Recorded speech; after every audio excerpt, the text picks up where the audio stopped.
Sky News. The full story first.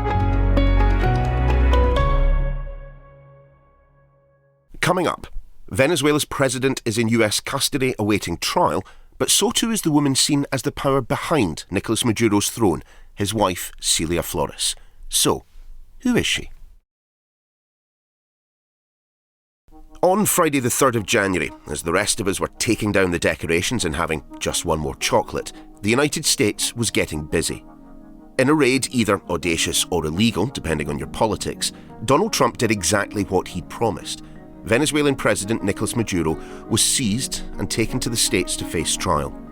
Precious few tears were shed at his toppling. Maduro's Venezuela had become brutal and authoritarian, democracy an afterthought. Thousands were incarcerated for their political views. Dissent was repressed, often violently. But Maduro did not act alone. His time in power is inextricably linked to his wife Celia Flores, also now in US custody. Like her husband, she came to political prominence under Hugo Chavez, the Marxist populist authoritarian who brought Venezuela socialist revolution and state control of oil. Before becoming First Lady, she was a member of Venezuela's parliament, eventually becoming the first woman to preside over it. To understand Maduro, we need to understand his wife and the role she played in shaping Venezuela. OK, let's speak to Jose Enrique Arrioja, the managing editor of America's Quarterly. He's a Venezuelan-American journalist who's been covering the region for more than 20 years. We have, obviously, plenty to discuss when it comes to Maduro's wife. But for those who don't know Venezuela very well, just describe what the country has been like under his presidency. Coming from the heydays of the oil boom that Hugo Chavez was leading the early 2000s to the beginning of a steady decline, not only economical, but also morally in the country. Maduro, since he took power in 2013, succeeding Chavez, who died in Cuba, decided to continue the Bolivarian revolution, this political project that Hugo Chavez created. He initially started with a very repressive regime, trying to obliterate opponents. And of course, that created animosity among the opposition. And therefore, since the get-go, his administration was considered, hey, we are entering a new era when a dictator actually is going to be taking full control of the Venezuelan apparatus. What then, during that period, was the role of Celia Flores? Her role has been fascinating. She entered history being one of the leading lawyers of Hugo Chavez when he was incarcerated after the coup in 1992.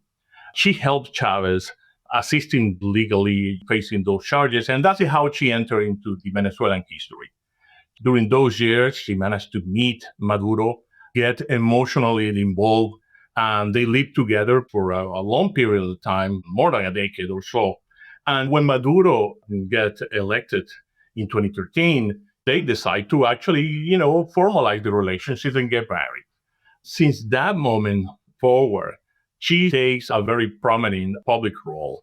She becomes Maduro's confidant, not only emotionally, but more important, playing a strategic role, sort of like an architect of what his regime was about to become.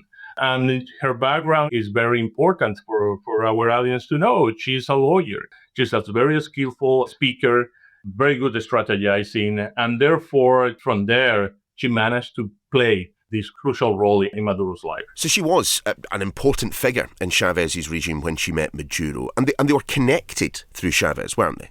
I remember Maduro when back here in 2003, I interviewed President Chavez when he attended one meeting at the United Nations.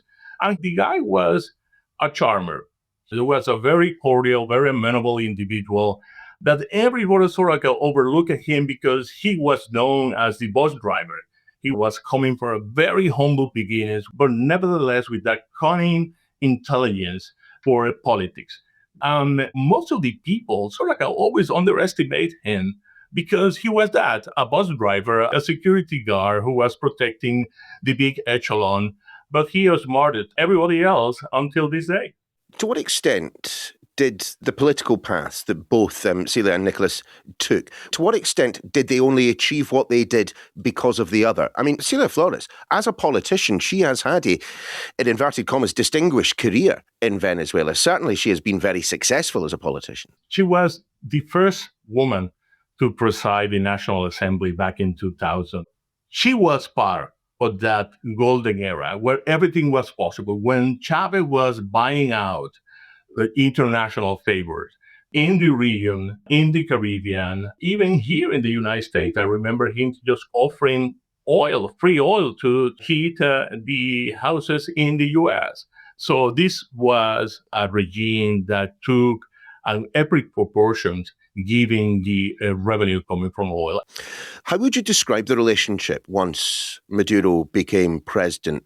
To what extent does he rely on her for political advice, for emotional support? I mean, what is her role as First Lady?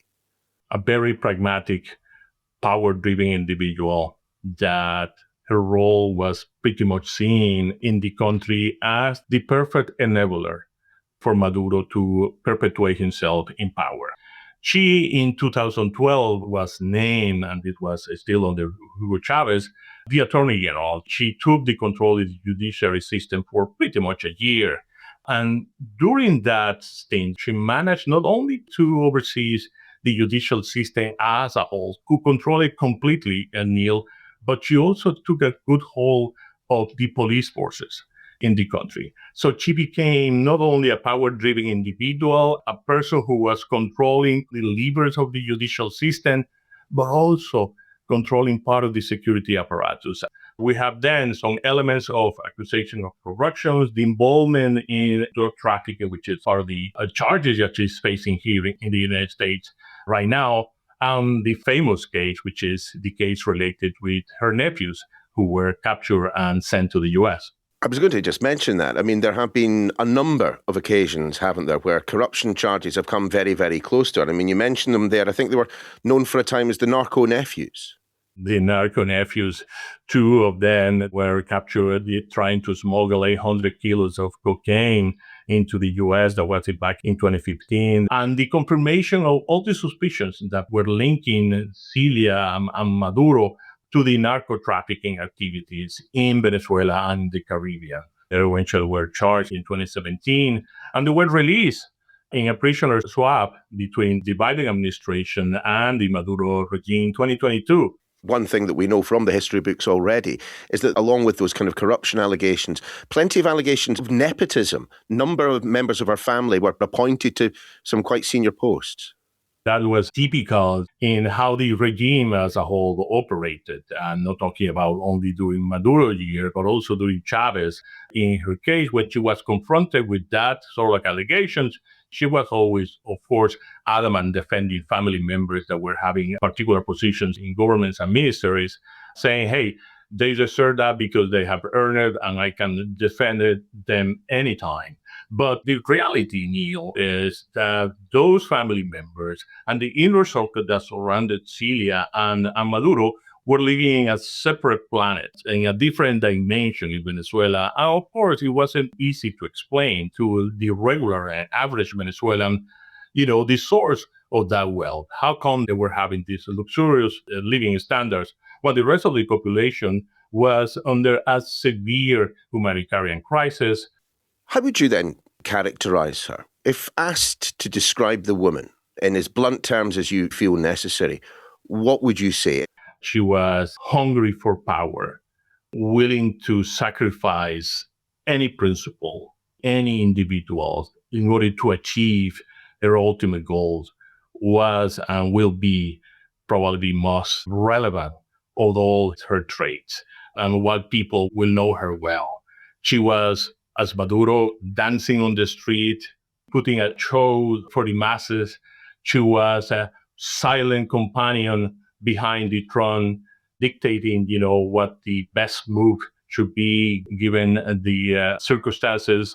And she was this steady, loyal advisor who was there not only sharing a family, but more importantly, a big structure, a big apparatus of power and repression.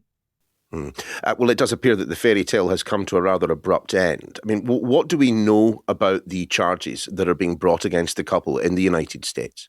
There are 4 charges specifically, Neil, that the couple is facing here.